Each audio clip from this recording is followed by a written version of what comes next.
Hi, I'm Preston Williams, and welcome to another edition of Jazz Talk. Today on our show, we have a very special guest, and I consider this gentleman to be jazz royalty. He's been on the scene for over 50 years and has worked with many greats from Art Blakey to McCoy Tyner, Dexter Gordon, Max Roach, and yes, even Herbie Hancock. He is a jazz trumpeter, composer, and educator. Please welcome to Jazz Talk, the funk surgeon himself, Mr. Eddie Henderson. How you doing, man? Yeah, they coined that name way back in the 70s. Right. I remember. Well, listen, brother, it's so good to have you on today. You're one of my favorite musicians, and you have an incredible background. When I was researching you and checking out your background, man, you just have music just coming out of nowhere. But I understand that you are originally from New York City. And Yeah, I'm from New York City and lived in New York until the age of 14. Fantastic. Wow. Yeah. Well, Eddie, I'm interested in knowing more about your humble beginnings. As I said, your background is amazing. One of the things that I found interesting is that your mother was in that film Ain't Misbehaving when Fats Waller's playing the piano. That is your mother sitting on the piano that he's singing to. That's my mother sitting on the piano, and the lady who came up and tried to pull her off the piano was my mother's twin sister, my Aunt Hibby, and they were both in the Cotton Club, and I think they were in about 15. That was just one, but that's the iconic one. About 15 of Fats Waller's videos. There was one called "This Party's Jumping," another one "Feet's Too Big," and they were just like 17 or 18 years old then. Oh man, that's incredible. That is so incredible. Now, I understand that your mother was Billie Holiday's roommate and Lena Horne was her best friend? That's correct. Wow. And in fact, my mother told me later on after I grew up that Billie Holiday and Lena Horne used to change my diapers when I was a little bit. That's incredible, man. I mean, being exposed to all these people, and of course you probably, you weren't aware of what was going on, but one of the things that I was fascinated by is an incident that happened to you when you were 9 years old. Your mother, and I believe Sarah Vaughan, took you to the Apollo, and you met Louis Armstrong, who gave you sort of like, in a sense, your first lesson. Tell us about that, man. Well, actually what happened in the 5th grade, there was an elementary school in the Bronx. They had a musical aptitude test to see who had musical aptitude at the school in the Bronx. And I passed, and my best friend Larry Katz passed. And so Larry, my best friend, they gave him a clarinet. And so, of course, he's my friend. So, of course, I wanted to play clarinet too, but they ran out of clarinets. All they had left was the accordion and violin. I said, oh, no, hell no. And so my mother's brother, who was also in the Cotton Club, there were the Cotton Club girls and the Cotton Club boys. Well, my mother's brother, Uncle Louis, he played trumpet. So he gave me his trumpet. And that same week, my mother and Sarah Vaughan took me to see Louis Armstrong. But prior to that, that was 9 years old then, but I started around the time when I started. And so, and I remember sitting in the box seat right there. My mother was on one side, Sarah Vaughan was the other side, and Lucky Millender's band was playing, a big band, and I could see behind the curtain, get ready to come on next, was Louis Armstrong playing with the band, and I could hear his sound over and above the big band, and I thought to myself, I said, damn, he's got a big sound. I had never played the trumpet yet. Right. My mother took me backstage, and on his mouthpiece, he taught me how to buzz to make a sound, and then on his trumpet, he taught me how to make a sound on the trumpet. I said, wow. So then I started taking private lessons at the school and then privately outside of this school. After a year, I could play Flight of the Bumblebee on the trumpet, right? Wow. Because I would practice. My Uncle Louis was a taskmaster. He'd come home every day and make me practice, I was like in the 5th, going to the 6th grade. Right. And it was funny. See, so let me hear what you've been practicing, Eddie. And so if I didn't play the note right, I'd get a spanking, bang, bang. I said, well, Uncle Louis, I got to pee. Not till you play the note right, And so finally, after about a half hour, I look up and play the note like he wanted to hear it. He said, "Okay, little Eddie, you can go pee." I said, "I already did it. My pants are cold." And so I would always race home from elementary school to practice before he got home because I didn't want to spank it, you know. That's incredible, man. Just thinking about Louis Armstrong, Dr. Henderson, I'm sure, of course, you're 9 years old. You probably didn't realize I'm standing before greatness, one of the most iconic figures in jazz history. Everything it went over my head. I had no idea who he was, So amazing. after I could learn how to play Flight of the Bumblebee, my mother took me back a year later to see Louis Armstrong. And I remember Louis Armstrong looked at me. He says, "Hey, little Eddie, you still playing?" I said, "Yeah, man, give me a horn." I said, and I remember Louis Armstrong. I can see it right in my mind's eye. He screamed, "Ah!" fell off the chair on the floor. And as he was getting up, he said, "That's some of the baddest shit I ever heard in my life, little Eddie." And told his wife to go get a book of 10 of his solos that were transcribed. It's somewhere around here, but I don't exactly. You still have it after all these years? Somewhere, but I wish I could find it. Yeah. But at the top, it said, "To little Eddie, this is to warm your chops up by. Sound beautiful. Keep playing. Love, Satchmo." As we were going out, I looked up at him. I said, "Who's that cat, Mommy?" And I'm just 10 years old.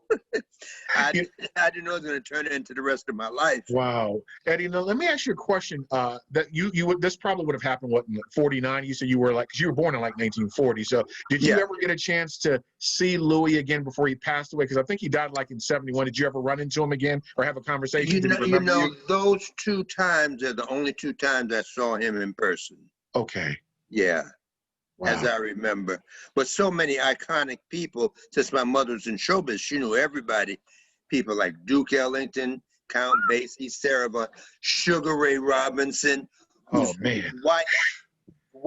wife was in the Cotton Club with my mother, Joe Louis and my mother.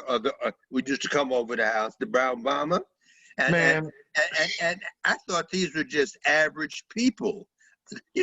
Just normal people, because Joe Louis and my mother are on the cover of Ebony magazine, arm in arm, because he wanted to marry my mother. She was so beautiful, And but it's a funny story. My mother has the picture of Joe Louis and her at some restaurant, and Joe's looking at my mother like. And so I said, "Well, Mommy, why are you looking at Joe like that?" And Joe's looking deadpan. When you go to a restaurant and they got a finger bowl to wash your fingers, Right. Joe drank the water. Right.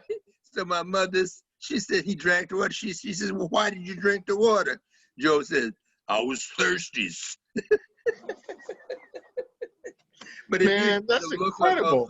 Looking at him.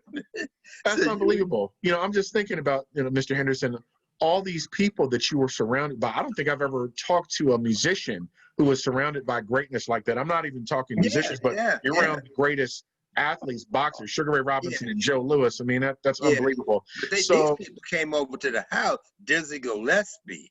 Oh, wow. Came over there, and I just thought he was an average trumpeter. I had no idea. Miles Davis. Yeah, I wanted to ask you about Miles. Your Miles was a friend with your family, so I guess when Miles was a friend of my stepfather. See, my real father died when I was 9, but my real father, in 1949, he died just before I started playing. Just before I started playing trumpet, he was in a group called the Charioteers, which was the #1 black group in America, over and above the Ink Spots and the Mills Brothers. Oh, wow. And they, for 3 years, they were on the Bing Crosby show 5 days a week, but he was always in the road. I rarely saw him. So I came from that side. So my mother and my father knew everybody in show business. Wow. So I guess when you're in your late teens, you're getting it together, trying to develop your sound. You actually meet Miles Davis in the late 50s. Man, what was that like meeting him? True. And see, in 1954, so my mother married this doctor in San Francisco, See, my real name is Eddie Jackson. Okay. And then Dr. Henderson legally adopted me when I was 14 or 15 years old, changed my name to Henderson. Mm-hmm. And he loved jazz, and all the people I mentioned, Billie Holiday, Cannonball, Duke Ellington, Count Basie, Coltrane, Miles, were all his patients. Billie Holiday. And so up until that time, before Miles came to do that record, Miles at the Black Hawk, you know, I was just going to the San Francisco Conservatory, and during high school, you know, one lesson a week from the classical trumpet player from the symphony. I really wasn't exposed to jazz. And then Miles, I come home from either basketball practice or my lesson or something, and guess who's sitting in the house going to stay for 2 weeks? Miles Davis. He took me to the gig that night, and we had Coltrane, Cannonball, the two other horns, Philly Joe Jones, Paul Chambers, and Wynton Kelly. When I heard that, I said, what? What a band. What a band. I'd never heard modern jazz before. Yeah, you know? Yeah. And you know, like I said. And the light went on in my head. Yeah. And then it registered, you know. I said, that's what I want to do for the rest of my life, man. Yeah. I mean, because like I said, I mean, you probably caught them when he was at his peak, you know, when they were doing like Milestones, Kind of Blue, like 58, 59. Wow. During that time. And he gave my stepfather all those records. Kind of Blue, the Milestones records, the test pressing, you know, Slick on one side and Grooves on the other side.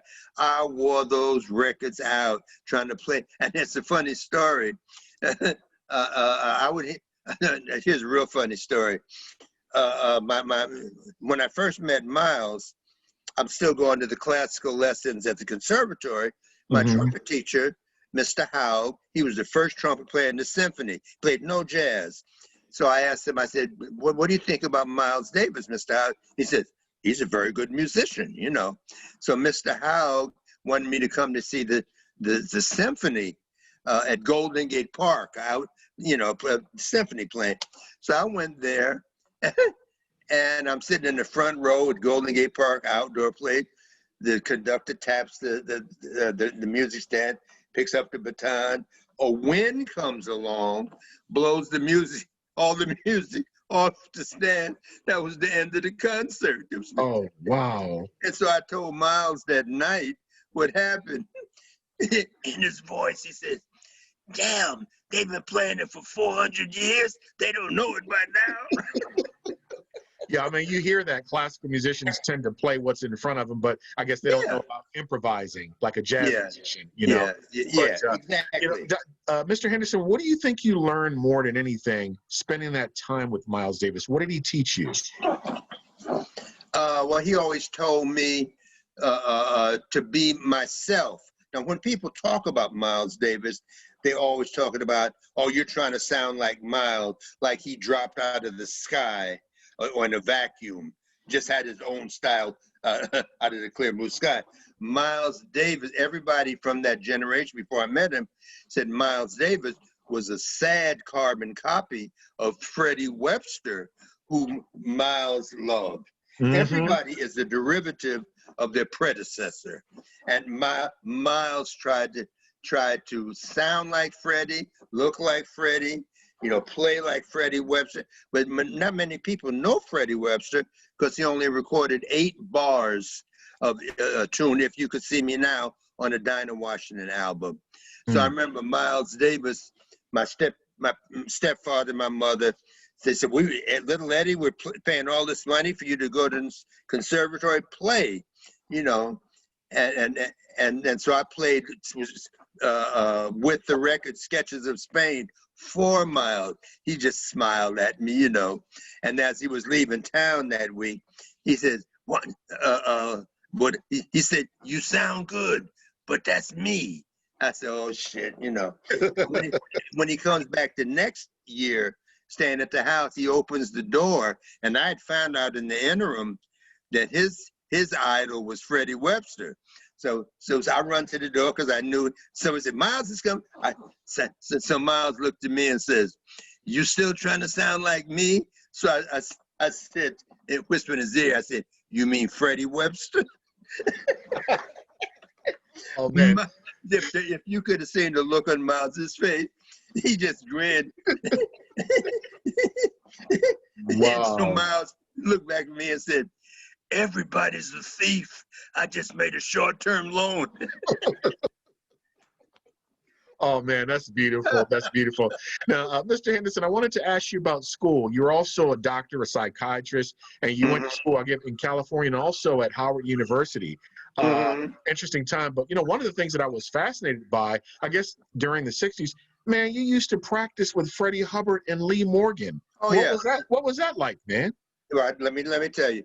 See, the only reason I just wanted to play the trumpet, tell you the truth, but my stepfather was a doctor, right?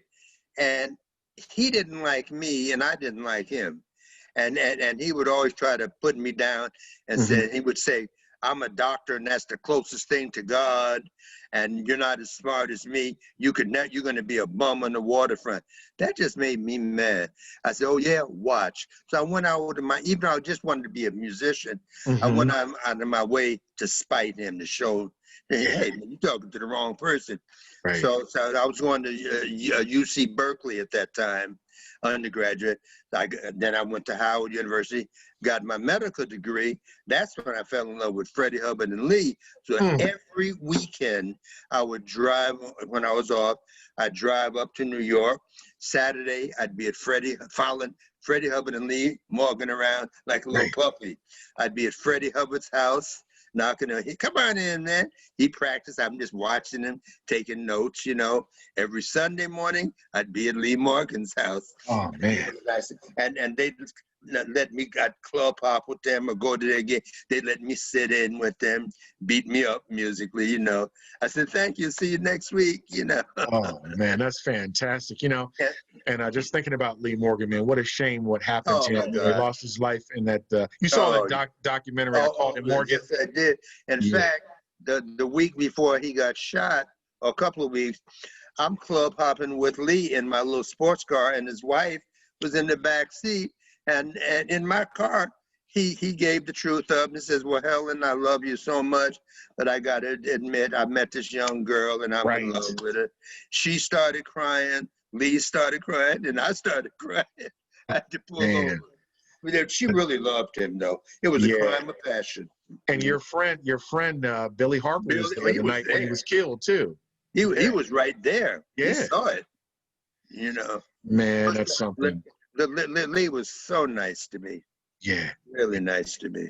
Yeah. And, during that time period, Mr. Henderson, a lot of great trumpet players were emerging. Of course, we mentioned Freddie and Lee, but you also had Charles Tolliver and the incredible Woody Shaw. And Miles Davis. Miles Woody Shaw, he said, that's a trumpet player right there. He loved it. When I was in medical school, my friend Tyrone Washington, saxophone player, who eventually, Woody and Tyrone grew up together. They eventually were playing with Horace Silver together. But when Woody came back from Europe after playing with Eric Dolphy, Tyrone introduced me to Woody. Just before he joined Horace, and Woody and I became immediate friends, and we used to practice together every time we saw each other. I'd go over to his house, and so we'd exchange notes, and a lot of my vocabulary comes from Woody. A lot of my vocabulary comes from Freddie and Lee. I hear it. I hear it in your playing. What was interesting? I love the story that you told when you were attending Howard, how you would commute from D.C. to New York, all the time. So did you get a chance to see Coltrane and all of those people? Oh, with McCoy and all that? Multiple times. Oh, wow. That was like that. First time I saw Coltrane, like I said, was when he was in Miles, just before he got his own group. Right. I remember Miles told, right in front of me, I'm like still in high school, Miles told Coltrane, he said, you don't have to play everything all the time. What about me and Cannon? Right. And then when I was in medical school, I'd go out of my way if I knew Coltrane was appearing in New York or in D.C. So I saw John Coltrane every step of the way of his evolution. From a pre-Love Supreme, and then Interstellar Space. Oh, wow. It was the most unbelievable thing I've ever seen. It was like a spiritual awakening to me. His music, just his being. Yeah. Yeah. Yeah. Like I said, you got a chance to play with some of those band members like McCoy and Elvin, Yeah. which was And incredible. Elvin. I played with Elvin and McCoy. Yeah. You know, so I could kind of got that kind of feeling of that being enveloped in sound, like in the middle of the universe, you know. Yeah, man, definitely. Yeah.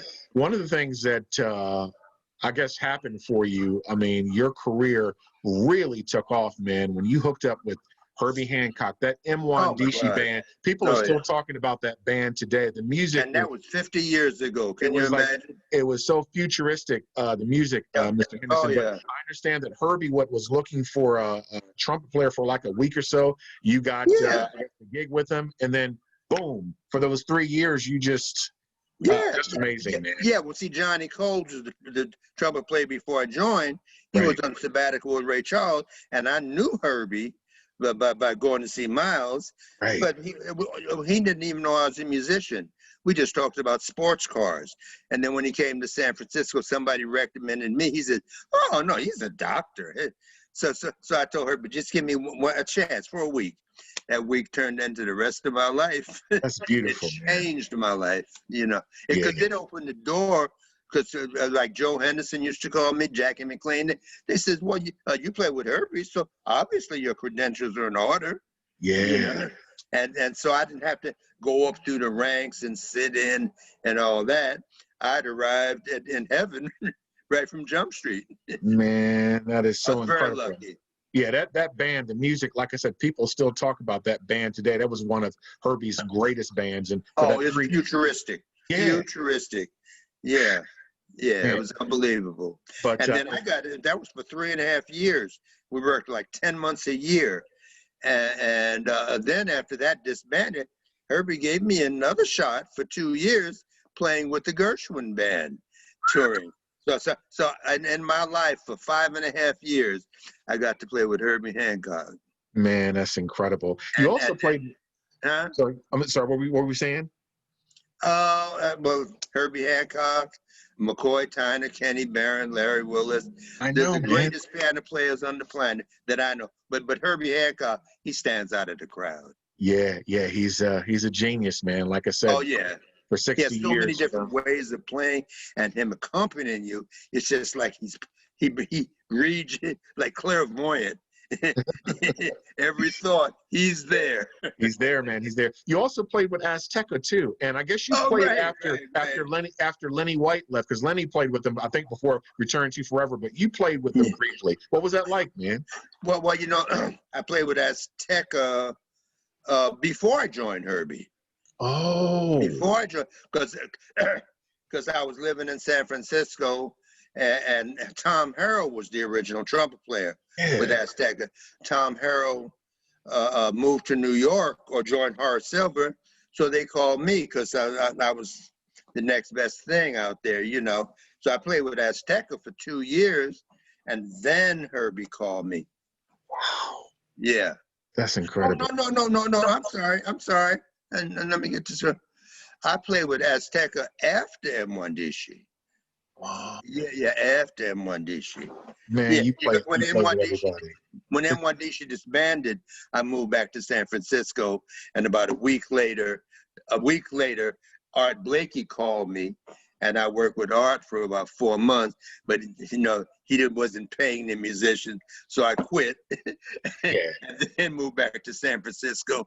Then Azteca picked me up, and that was it. Because well, originally it was Lenny White, but a drummer named Terry Bozzio. mm-hmm. He was the drummer in that, and Terry was like the drummer in the band that I had at that time in the West Coast. Mm-hmm. And man, what was it like? You also played with Max Roach. What was it like playing with Max? Oh, for 2 years. Max had, you know, he always has a unique band. There was no bass player, no piano player. Yeah. It was 2 trumpets, trombone, French horn, and tuba and drums. It was the brass quintet. Yeah. And that was I mean, I loved some Max Roach. Yeah. You know, and he was so nice to you, real gentleman, and he's the godfather of it, you know, because he played with Bird, he played with everybody. He played with everybody, man. Yeah, one of the greatest of all time. One of the things that I'm fascinated by is your time, you know, when you were working. You told, I guess the doctor's name was Dr. Jackson. Dr. Oscar Jackson. He had that dual career where you wanted to do your jazz, but you also wanted to practice, I guess, the medicine during the day. So you were able to, you know, if a gig came up, you could leave and they would still pay you while you weren't there. That's incredible, man. Well, that's what I told him the first day, because you know, I was playing with Azteca, and then I wasn't making any money, you know, and I was just out there. And I said, wait a minute, I'm a doctor, I have a license. So I went to Dr. Jackson's office on H Street, and my ex-wife used to be his secretary. So I said, can I see Dr. Jackson? He didn't know me. So I said, well, I'm Jackie's ex-husband. And he said, oh, you lad, I know who you are. You know, he called me lad. I said, well, you know, I have my license. He's like, I said, but I got to tell you one thing.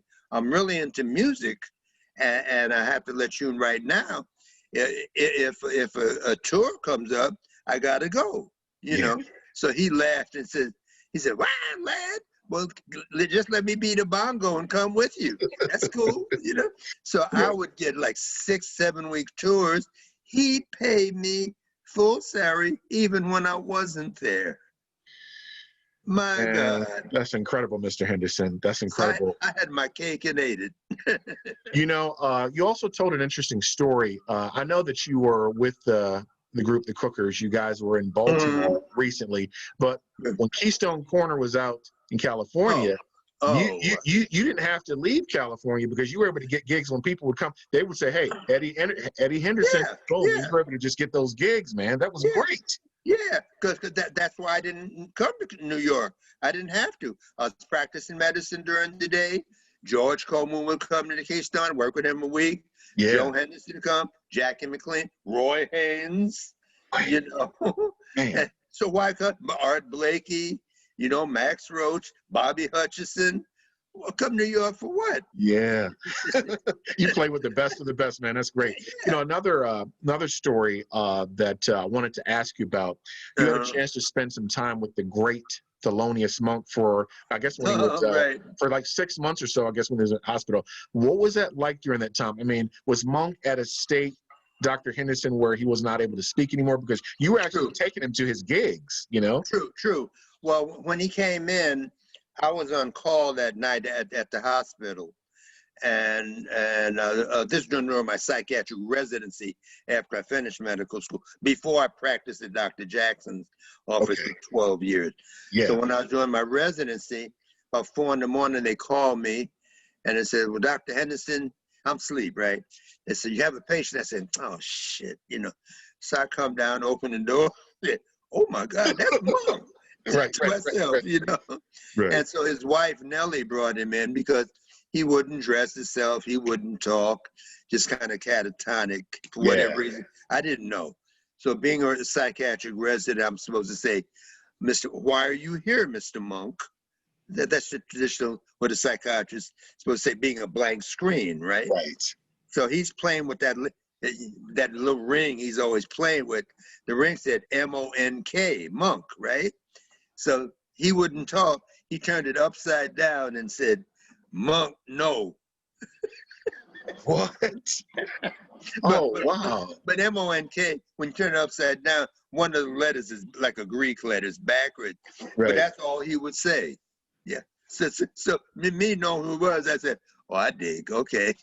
I let it go. So now this is a real funny story. The next day they bring him in, and the psychologist, Dr. Rhodes Young, he's on one side. He wants to give him the Rorschach test. Monk is in the middle, and I'm on the other side, right? So Dr. Young shows him the ink blot test. So Dr. Young says, well, what is this?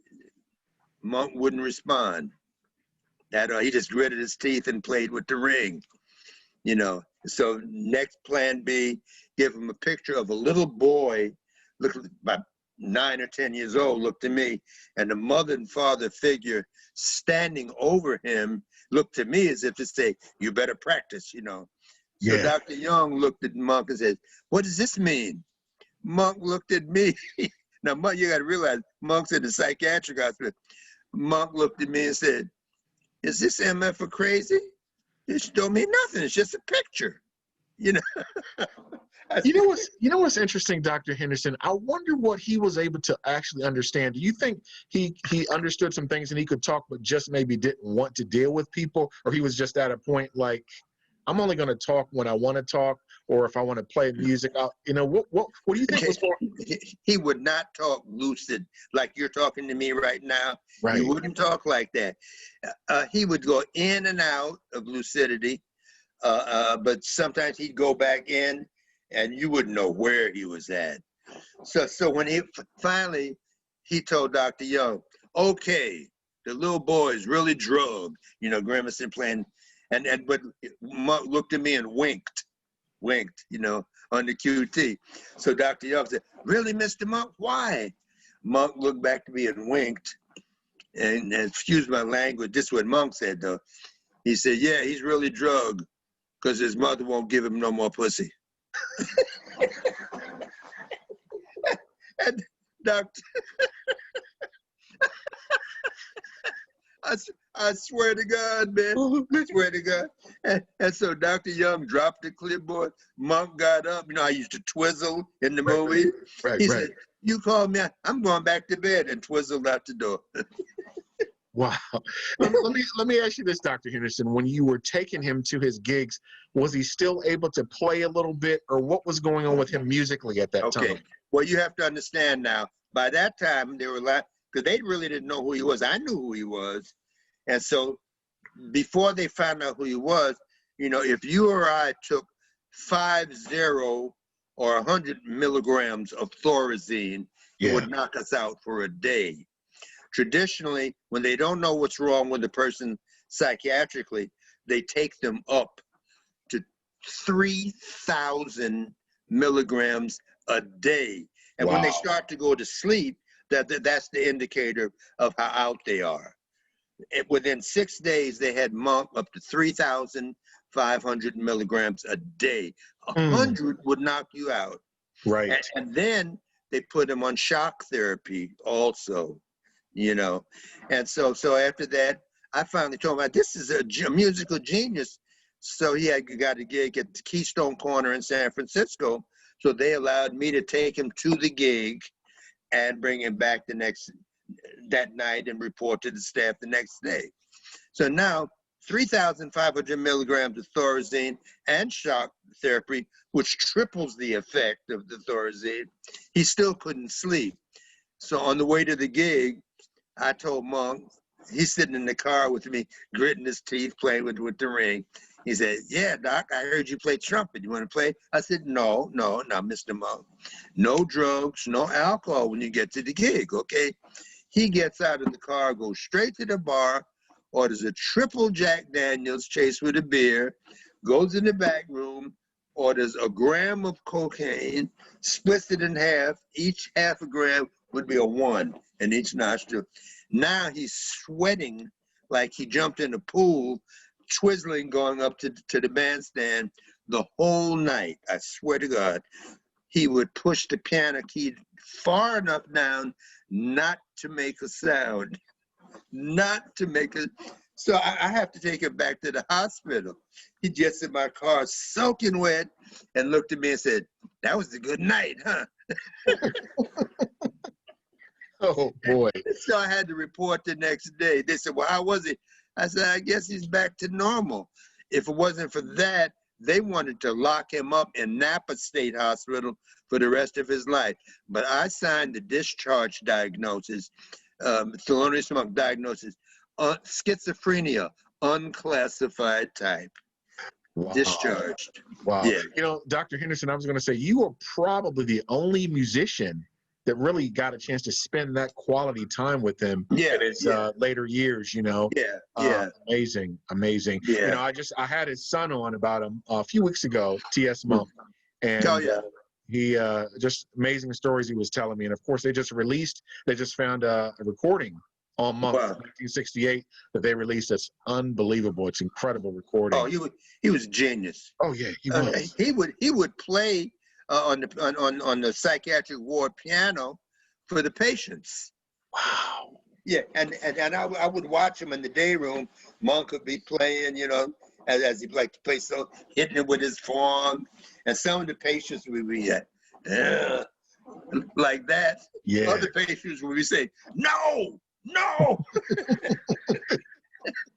It was funny, man. Man, that's incredible. You know, Yeah, when I listen to you, you have such a beautiful sound on the trumpet. And when I listen to you, I can hear Lee Morgan. I can hear Clifford Brown. And I was talking to the late Jimmy Heath about this. He told me a story about, Miles and Clifford. He says when Clifford was around, Miles didn't play. Oh yeah. Everybody was talking about how great Clifford may have been, the greatest, or if not one of the greatest trumpet players of all time. But Absolutely. I can hear that influence, and I know those guys had a big effect on you. Woody Shaw. Oh, absolutely. Yeah, Absolutely. But I wanted to talk to you. You're also an educator, man. Didn't you teach at Berkeley for a while? No, I taught at Juilliard. Juilliard, that's what I For meant. Yeah, 9 Juilliard, years. yeah. And then that ended about 2 or 3 years ago. And presently, I'm in my 8th year at Oberlin, Oberlin, right that's outside right. of Cleveland. Yeah, That's fantastic. the only trumpet teacher there. Do you enjoy doing that, Oh, teaching? I love it. I Really? love it. But with this COVID and my age, they allowed me to do everything at home by way of Zoom Yeah. because of the age and pre-existing condition, high blood pressure. So myself and Gary Bartz and Billy Harper and Billy Hart all do that. But Gary Bartz and I both elected where we don't have to travel every week anymore.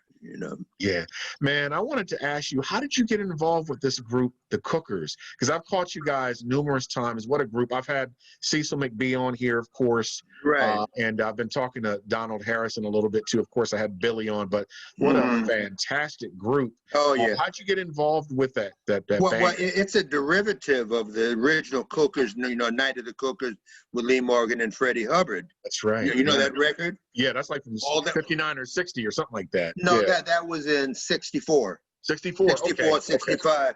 In Okay. fact, I took Freddie Hubbard to the gig. I was in medical school then. I took Freddie to the gig and took him back home both nights. And so I was there. All the screaming on the record, that was me in the front row. That's great, man. Oh, wow. Yeah, But in terms of the present Cookers, Charles Toller was the trumpet player originally. And David Weiss, Charles Tolliver, Billy Harper, and James Spaulding. When I first joined, James Spaulding, who was on the original Night of the Cookers also, he was in there. And so after Charles left, then David Weiss called me. And it's been a wonderful experience ever since. Yeah, what a great band. Now, I wanted to ask you, man, about this recording, Shuffle and Deal. Brother, that is a fantastic recording. I've been checking it out.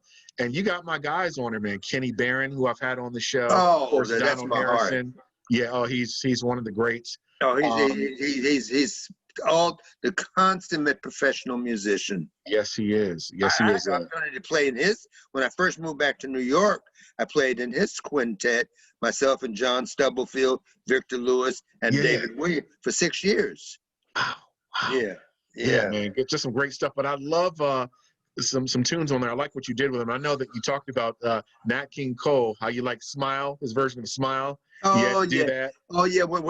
That's what was going through my mind. The way Nat phrased it. I didn't want to solo it. I just wanted to play the melody because the melody speaks for itself. Yeah. That's a beautiful song too. And also Liza Minnelli's mother, you influenced by Over the Rainbow. Over the Rainbow. But she was in my mind's eye when I was playing Over the Rainbow. I love those tunes. And I've never, really played them live, but I wanted to just show what's part of my musical makeup and just play beautiful melodies, because I love playing ballads. Yeah. Now, I was going to say, do you write a lot? is like writing one of your strengths? Do you like to compose a lot, or do you have any like ideas to write something for maybe like a big band or something like that? Absolutely not. I thought you were gonna say the other. I thought you were gonna say something else, To man. be Wow. very candid, Yeah. I wouldn't even think to call myself a composer. Like, in the strict sense of the word, Mhm. writing out everybody's part.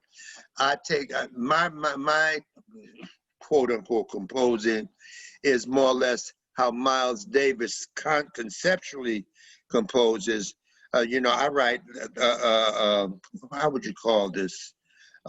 Just an outline and let the format, but I don't write in all the notes. I let the musicians, the personnel, contribute, so it's a collective collage or portrait, so to speak, rather than me writing out every note.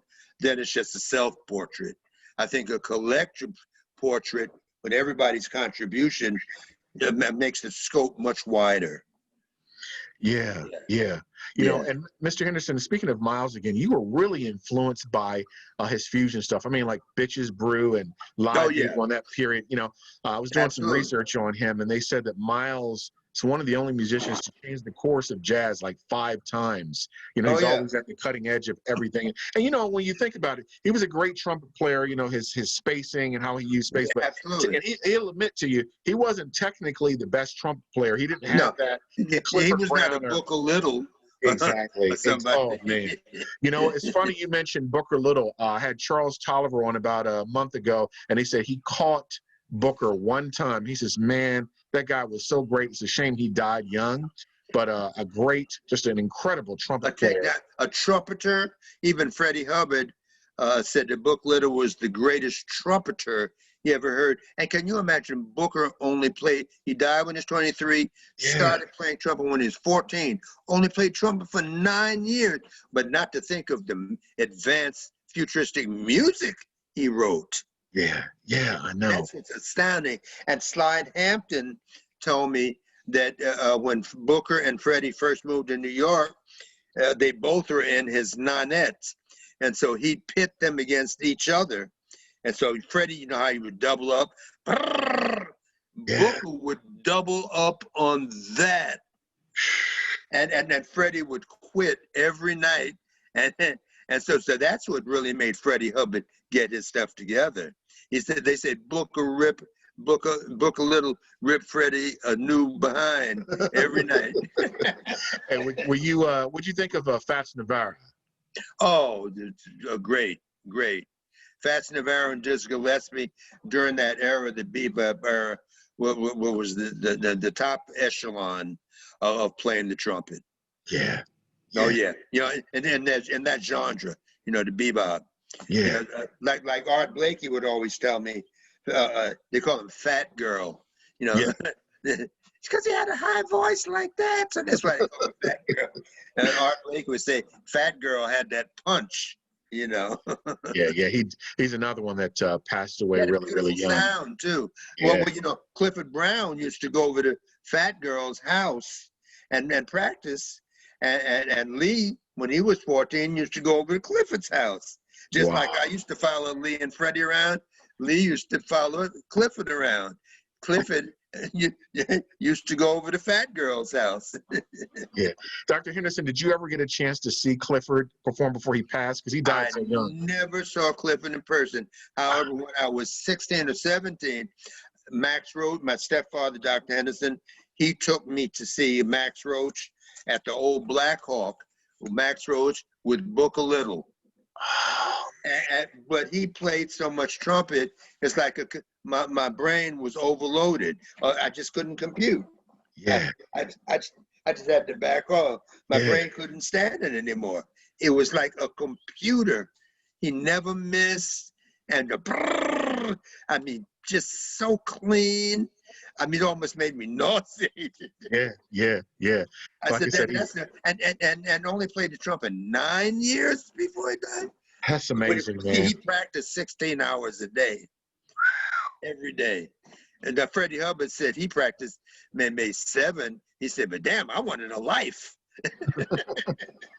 Yeah, yeah, just a great, Great stuff.